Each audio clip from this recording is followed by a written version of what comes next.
USC president to step down amid scandal involving university gynecologist.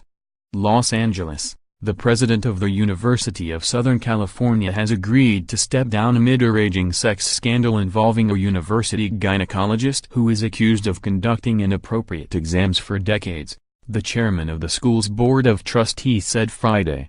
The university's board has agreed to begin an orderly transition and commence the process of selecting a new president, Rick J. Caruso, the board's chairman, said in a letter to students and faculty members.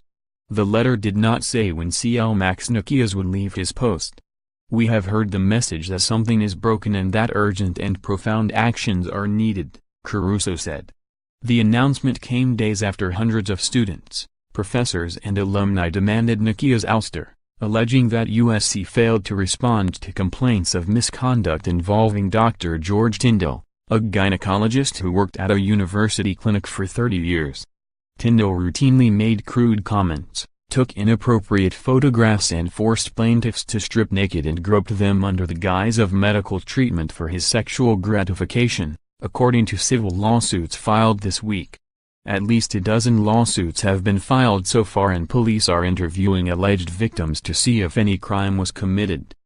The Los Angeles Times reported earlier this month that complaints about Tyndall weren't properly addressed by USC for years and university officials never reported him to the medical board, even after he was quietly forced into retirement.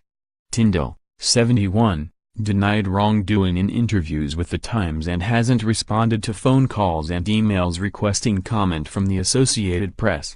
USC has said Tyndall was placed on administrative leave in 2016 and never returned to treating students after officials received a complaint from a staff member at the health clinic.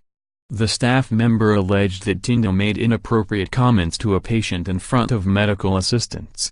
The university said it has previously reviewed complaints that Tyndall made racially inappropriate comments.